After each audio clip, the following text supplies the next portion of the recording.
Hello fellow painters and collectors and gamers. Welcome to another episode of Imperium painting. So this week we are painting the magazine exclusive captain from issue 5 of the Warhammer 40,000 Imperium, and obviously I am painting him in Dark Angels colours.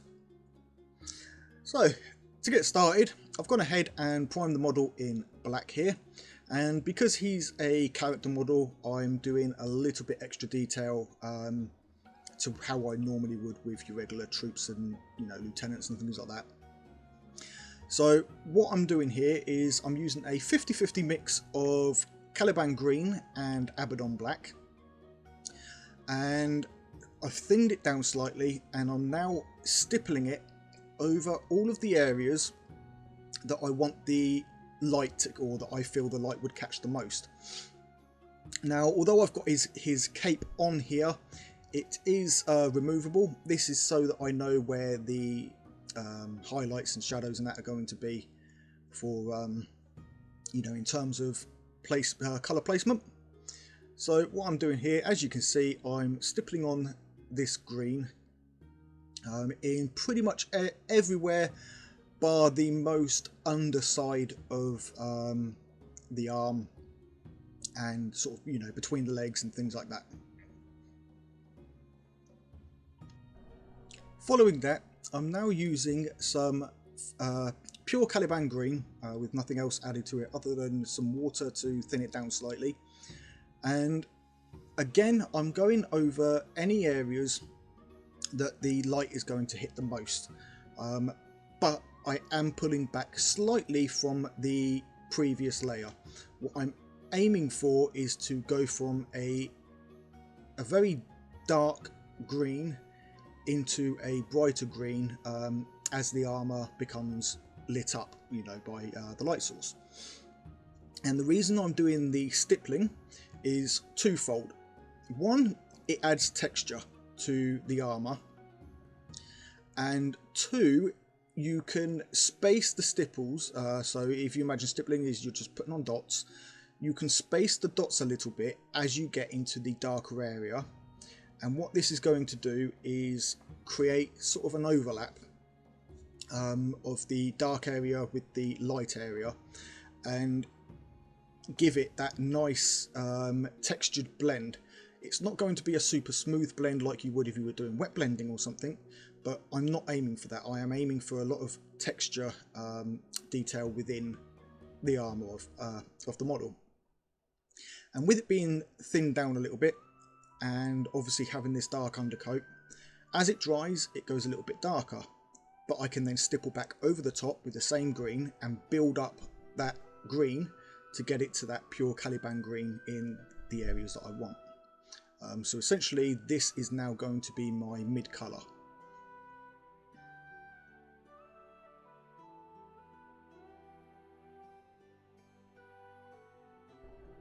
Right, so following on from that, I've now got a 50-50 mix of Warpstone Glow and Caliban Green. Now, the reason I'm using these 50-50 mixes between the black and the Caliban Green and Warpstone Glow is that when they are mixed together with these 50-50 mixes, you're not getting a super saturated over the top brightness. You're going a little bit more gradual, so you've got these extra sort of layers of tone in between your neat tone, so obviously the Caliban Green and the Warpstone Glow. Anyway, what I'm now doing with this 50-50 mix is just using this as a highlight on the outer side of the armor. Now obviously the light source is coming from the left hand side of the screen, so the model's right, our left as we look at it, slightly above him and obviously coming down at an angle. So his shoulder pad is going to be for the most part lit up, especially on the top part above the skull and the little sigil area. His outer leg is obviously going to be lit up more towards the foot and the knee than it is on the thigh, and the same with the top part of his arm here that you can see me doing now. For sharp edges, I will get into that on a later step, but for now all I'm looking to do is just get these areas of brighter highlight. Now what you can see me doing here with the leg is I'm actually following the light source where the light has put a bright area, and I'm replicating that with this colour, and I will work up on that to have this brighter line of highlight down you know, the cylinder shape. I will do this quite a bit with my models when I'm working like this, as I'll use my light to get where the brighter area would be, and then I can use that as sort of a foundation for my highlights a little bit later on. Right, so now I've got the light parts of the armour to pretty much where I want them. I'm now using a 2-to-1 mix of Warpstone Glow, 2 parts, to 1 part Caliban Green, and this is going to be slightly brighter than the last stippling layer that I applied, and this I'm going to use for edge highlighting the whole model. So all his armour plates, the little details and stuff that's in the you know, the cutouts that's in his armour, all of this will now get an edge highlight of this 2-to-1 mix. I may also use it in just a few places as a stipple highlight, as I mentioned earlier, where I was using my light source as an identifier of where the light should be. So you can see it here, I've just gone up, working along here, and then I'll stipple it down slightly, and this obviously leaves a slightly brighter line again where that highlight is.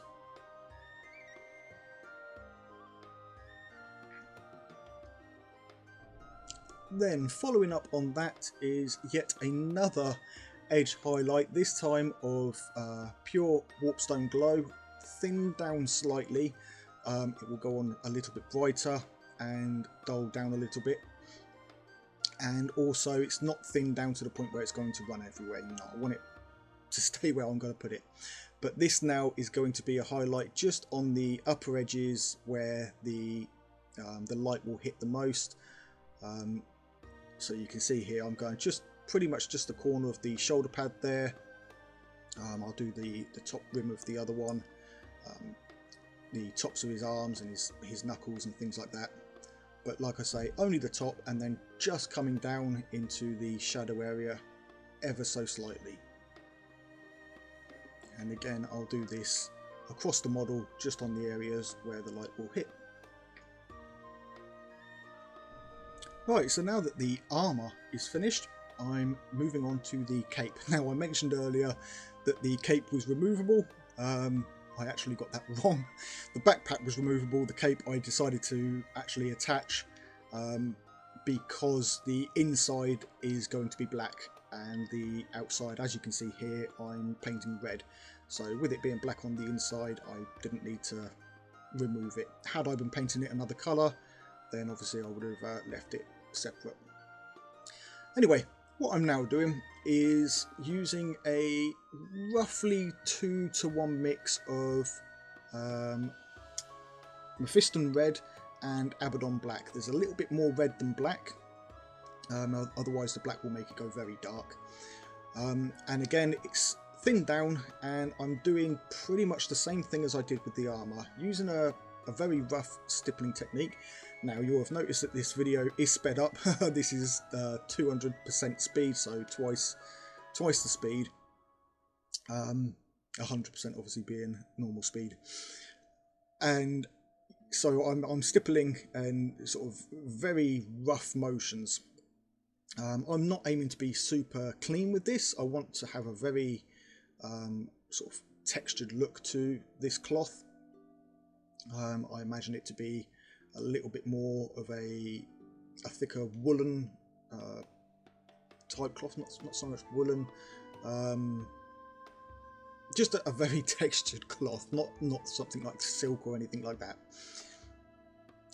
So what I'm then doing is obviously the same as the armour. I'm leaving the dark areas black and applying this to any areas that is going to be lit up by the light source.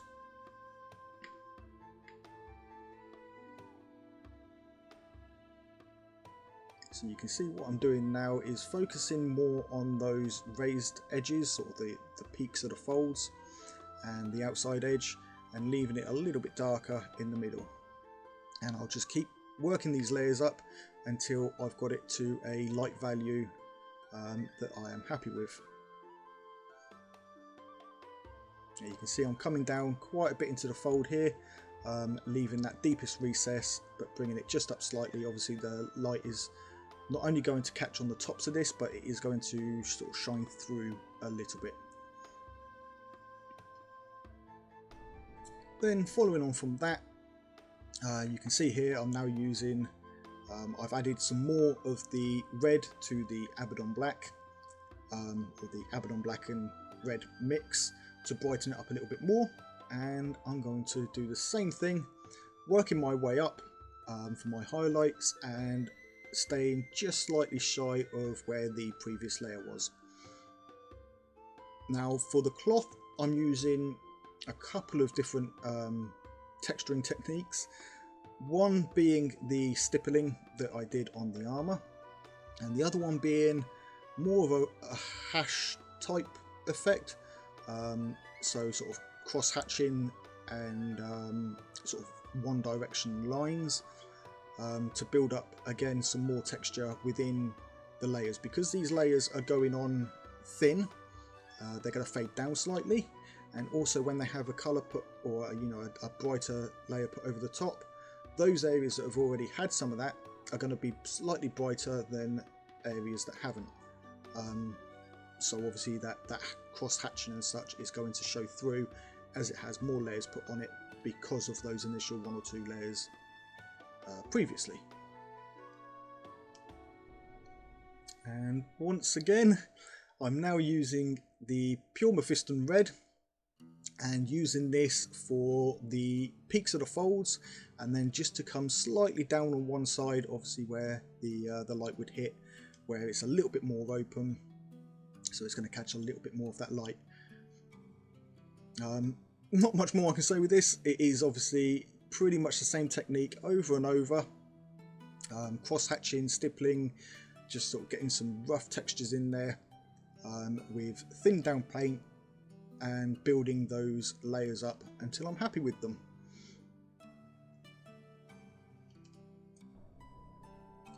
Right, and finally, with a thinned down mix of Evil Sun's Scarlet, I'm now again going back over the area that is going to be brightest, so obviously that top area that flattens out, and then the peaks. For the peaks, I'm using a bit of a stippling motion and then doing a glaze over the top. This is quite thin down, this one. And for that flatter area, obviously I've done a couple of glazes already, which is why it's that brighter red. But yeah, essentially I'm just now glazing over the top to get the brightness that I want. I'll also go in and do cross hatching and texture lining, and this is going to show some of that dark through it, and also obviously have that highlight. So you can see here very rough lines over the top, back the other way, and camera doesn't pick it up, but you can see it with the eye. You'll see that texture in the cloak there. Right, so moving on to the inside of the cloak, super easy this one. Some thin down Dark Reaper, and just glaze it over the black. Obviously the black is going to tone it down a bit, and we can just build that texture up with multiple layers, pulling back each time, and yeah, just adding a little bit of texture in that highlight area. Obviously I've got the inside one here, and then the one as the cloak has folded over on itself on the back. So obviously this area is going to be nice and bright. Now I didn't want anything obviously super contrasting, because this is supposed to be the highlight of black. I find Incubi Darkness or Dark Reaper thinned down and then painted over black make really nice highlight for a black, as it has that sort of slightly blue tint to it, whilst at the same time having that black grey shade to it as well.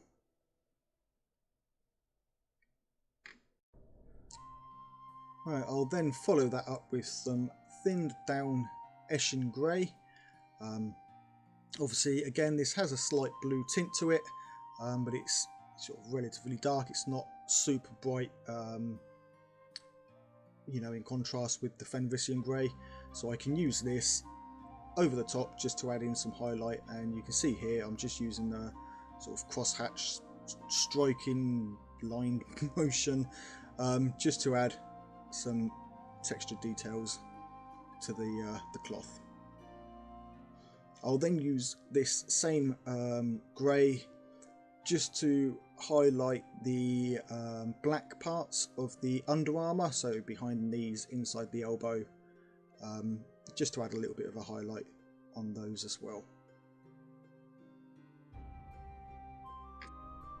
Okay, so moving on to the cloth at the front of the model now. Obviously I want this more of a bone colour for the Dark Angels theme, so I'm using some Xandri dust, slightly thinned down, and you can see I'm just building it up in layers over the black. I'm using the black to give it a bit of a darker shade. This isn't great with lighter colours, but with a little bit of practice you can make it work. You can use that black to sort of tone down or darken down the colour going over the top of it, and then you can obviously put in another colour to make it a little bit more towards a brownish tint on the darker shaded areas.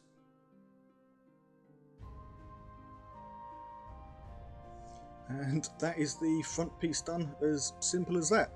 Also to note, with the cloth, at the same time with the Xandri dust, I went in and did the parchment pieces, the purity scrolls, seals, those ones. And although I've left it out here, I do eventually do the rope that goes across his chest pauldron as well, in the same colour. Anyway, I'm now applying some Retributor armour to all of the gold detailing, or any details that I want gold. So obviously that's the guard part of the sword scabbard here, sort of that top detailing bit, the wings, and the bottom tip of it. Also the pommel on the sword itself, and then any skulls and emblems and such will be done in this as well. Obviously, because he's a captain, his emblems and such are going to be in golds, so that they stand out a little bit from the rank and file troops. Also, he does have a couple of these little emblems on him here. I believe one's something with a couple of crossed bones in there, and the other one looks like a bullet shaped incense thing. I'm not sure what they are, but obviously I did them in the gold as well. Now the Aquilia I did in gold. You can see I'm not being too fussed with the rope at the minute, because I'll go back over that. The reason I left the rope is obviously I didn't want to get gold on there after painting it. It's easier to do the deeper area first.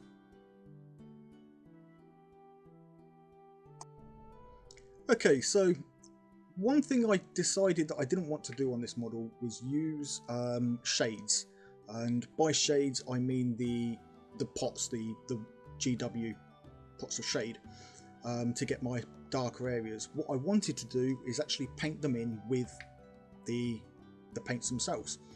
So now that I've got the gold mid-tone down, I've now mixed up a little bit of the Retributor armour with some Balthasar gold, and obviously this is going to be a bit of a deeper gold, a bit more towards the brownish side. And obviously I'm going to paint this in any areas where I want shadow. So the underside of the sword, you can tell with the scabbard as I did that, I was painting the inner areas of the wings.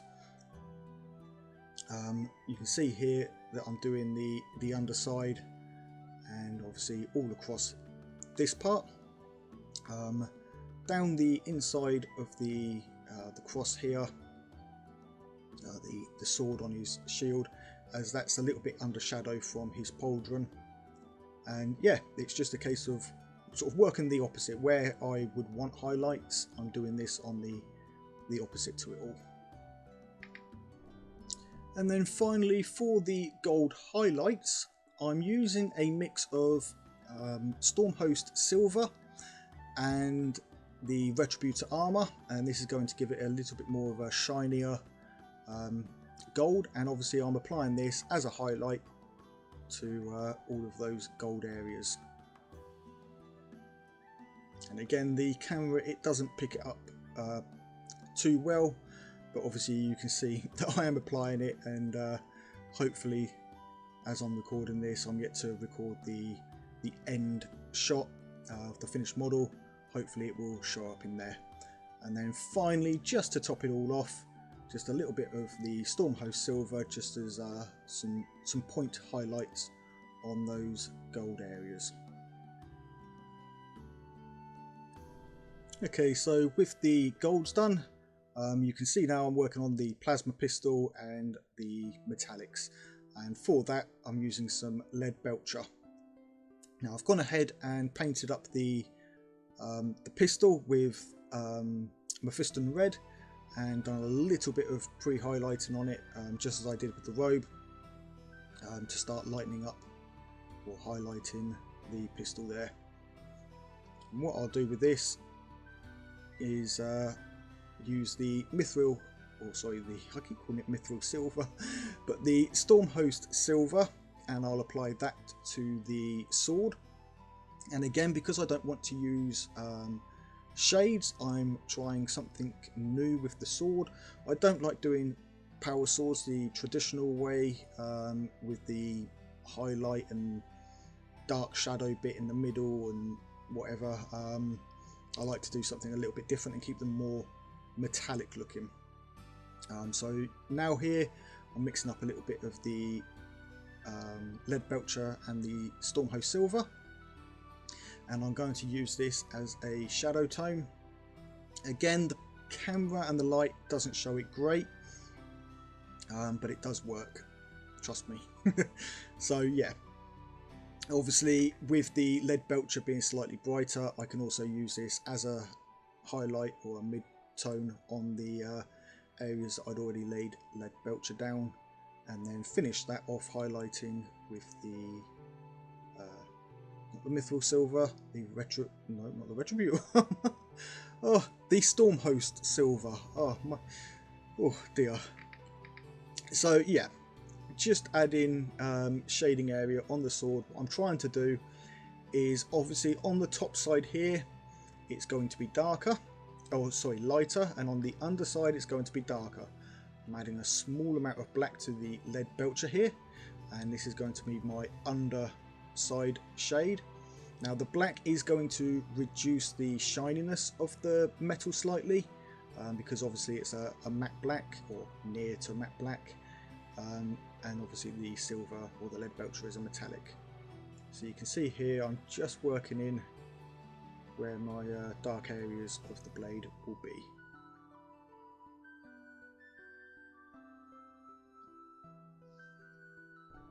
Okay, so working on the pouch, the leather pouches, now that the weapons are finished. And first of all, I'm applying some thinned down Rhinox hide. This is a slightly reddish brown, but it's nice and sort of very deep tone. And just adding a little bit now of Doomball brown. Again, has a slightly red tint to it, but a little bit towards the pink side. And then just adding there some Kislev flesh. So I can now, or you can see me mixing the quantities up. And now all I'm doing, again, stippling along the edges, just adding texture to this the leather pouch. I don't want it super ruined. Obviously he's a captain, his equipment is going to be maintained to a certain degree. but it is going to have a little bit wear and tear. And to represent that, I'm using the Kislev Flesh with the Doombull Brown, just to obviously take away from that flesh tint. And again, adding cracks and texture and stuff to the edges of the gun pouch. And I'll leave this running. I know the video is getting a little bit long here, guys. If you are enjoying it, please hit that like button. It's a little bit longer than normal because I'm really trying to go into details with how I'm doing this and leaving it so you can see how I'm mixing these colours up on the palette. So what I'm using here is some of the Ushapti bone that I used on the cloth at the front to get the highlights there, mixed in again with the Doombull Brown, just to get some of that worn away leather. As it wears away, it becomes that sort of whitish underlook to it. And now what I'm doing is super thinning down the Rhinox hide into a glaze, and I go back over everything, and that will tone it all in and blend it all in together. And yeah, you end up with a really nice, slightly worn leather look. Okay, so on the palette now is some Temple Guard Blue, I believe it is. No, Thousand Suns Blue, sorry. So some Thousand Suns Blue and some White Scar. And I've gone ahead and already painted in White Scar over the power area of the plasma pistol here. And what I'm doing now is, with it thinned down, this blue that I've just mixed up with a little bit of the black, I'm running it into those recesses and getting it dark in there. Obviously the white is going to show through because it's quite thinned down. You could use Ethermatic Blue or something similar, but as I said, I'm trying to avoid using things like that for this. I wanted to just use the standard paints themselves without having to go for the extra stuff. So just testing this here on my nail for a glaze, just taking some of that Thousand Suns Blue on its own, and I'm now applying a blue tint to the power sword. So obviously I've already got my dark and light area of the power sword done with the silver and the lead belcher. I'm not going to try and remember the name of it again, like, you know what silver it is, guys. And you can see here I'm now mixing in a little bit of that silver to give that blue a little bit more of a silvery tint, and again just working over the sword, adding to the darker areas. Now the brighter area, obviously I want to be a little bit more silver and shiny, so that's going to have just the thin glaze, and the darker areas are going to have that little bit of silver mixed into the blue, and just sort of, you know, darken the area up a bit. So this is that dark blue that I mixed, and you can see there that the silver shows through nicely, and we get some shading and some highlighting in there using the silver and some thinned down paints.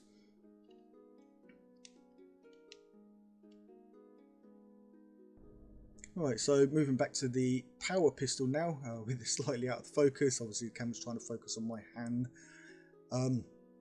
Using some of that darkened down blue, which is just a mix of the Thousand Sun Blue and the Abaddon Black, and obviously watered down. That's sinking into the recesses, and I'm now just using some White Scar and applying this to those raised edges that go over the pistol. And obviously this is going to be the brighter sort of highlight area on the coils there. I suppose we'll just call them the coils. Also you'll note that the blue, I did take that down and onto the red itself, again thinned down, and what's going to happen is that's going to have the red show through it a little bit and darken it up, and that's going to give the effect of it being darker but still a light over the red. And then I'm just edge highlighting now with a thin down blue all around those areas. They're not going to be as bright as the coils themselves, so they get the bright blue as opposed to the white.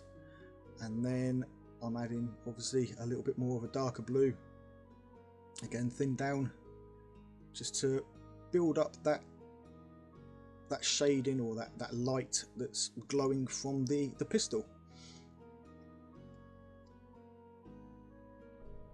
And finally, moving on to the head. Now for this guy, I decided I want him to have a dark skin tone rather than the standard pale skin tone, and obviously it also gives me the opportunity to show you guys how I paint dark skin tones. This guy is very dark skin tone. It is a very deep black skin, rather than sort of a mid-brown or dark brown colour. So obviously I've got the head primed in black here, and I've gone ahead and drilled a pin vise into the neck. This makes a nice tight grip. You don't need to worry about gluing a pin in or anything like that, and obviously you've got the vise itself as a grip. What I'm now doing is applying some Rhinox hide in all the areas that I want to be lighter, leaving a very small amount of black in the areas obviously that I want to be darker, such as under the cheekbone, the crease of the mouth and the eyes. Obviously it's just switched from the end of that little clip. I'm now using some Doom Bull brown and going over and picking off my highlight areas. This is obviously tops of the cheeks, so just under the eye, the bridge of the nose, the lips, chin, forehead, and pretty much down his right hand side, so the side that you're seeing me paint now. The other side obviously is away from the light source, so it's a little bit darker. This side obviously I'm going to have it a little bit lighter where the light is on it. This is thinned down a little bit, so obviously it's going to show that skin, that darker brown and black through it a little bit, and it means that I can paint up in multiple layers. And I am switching between the two colours, the Rhinox hide and the Doom Bull brown, to get the shading right and get a nice blend down into the darker shading as it goes under the, into the dips of the cheeks and things like that. I'll then mix in a little bit of a flesh tone with the Doom Bull brown to get it a little bit more towards the lighter brown side. And as you can see, I'm applying this over the side of his face where there's going to be, again, more light.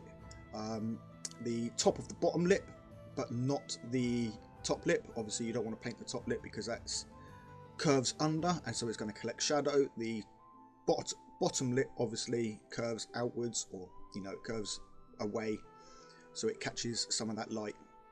Again, it goes on a little bit bright because it's a bright colour, and then because it's thinned down, as it dries, the tone settles back down into the colour beneath it. And that there is pretty much the face done. Moving on to the hair here, I'm just using a mashup of grey that I've made. I think that was the Eshin grey that I used earlier, with a little bit of white, just to give them a bit more of a grey hair, darker hair, with some simple highlight, nothing overly complicated. And now I'm just mixing up a very small amount of red with some white to get a slight pink tone, and this is going to be for the eyes. Now the pink isn't for the eyes exactly, putting a little bit too much there. If you do this, just quickly rinse the brush and you can pull some of that paint out with the wet bristles. But yeah, it's not going to be the main colour of the eyes. You can do this with a slight yellow tint, especially with darker skin. They tend to have a little bit more yellow in the eyes, but I use this so that you end up with just that very small tint of pink on the very outside edges of the eyes. Obviously as we go over the top of the eyes with white, then it's going to obviously go white and just leave a very slight pink tone on the outside edges.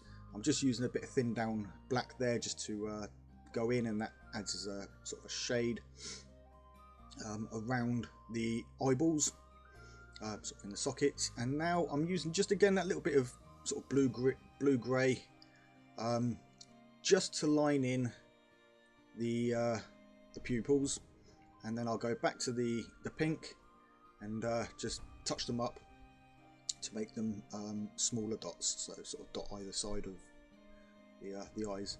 Now I'm not doing it here, but typically I will turn the head upside down when painting the other eye, because I'm right-handed.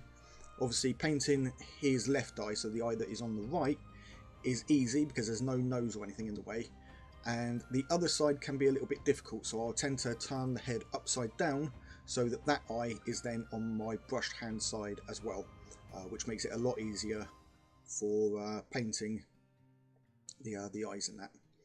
So just using a bit of Stormhost Silver there to pick out the studs, and again just going back over, neatening up the skin tone and getting it a little bit brighter in the areas that I want it.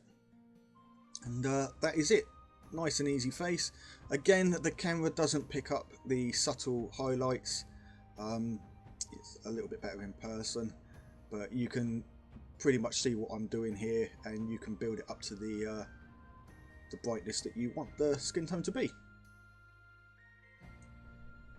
And then finally, I'm just using some Dryad bark here and an old Citadel starter brush that I've clipped the bristles to about halfway down, mushed them on a desk, and it makes them really sort of spread out. And it's great for stippling on dirt and battle damage because obviously the bristles are spread out. I'm dipping into the paint and then wiping a load of it off on my table there, which is just a piece of artist paper that I've got down, watercolour paper. It's slightly textured, which is great for wiping off for dry brushing. And I'm just applying this dirt basically to the lower areas of the model, where his cloak, his boots and things like that would get dirt on them. Now the Dryad bark, obviously it's quite dark, so that represents the mud that has dried a little bit or dried up. And then for wetter mud you use a slightly brighter colour. I'll tend to mix in a little bit of Warmfang brown into it, and that will make it a little bit sort of brighter brown, which works better for wetter mud. So you can see there, just mixing a little bit of the browns together to get that paler colour.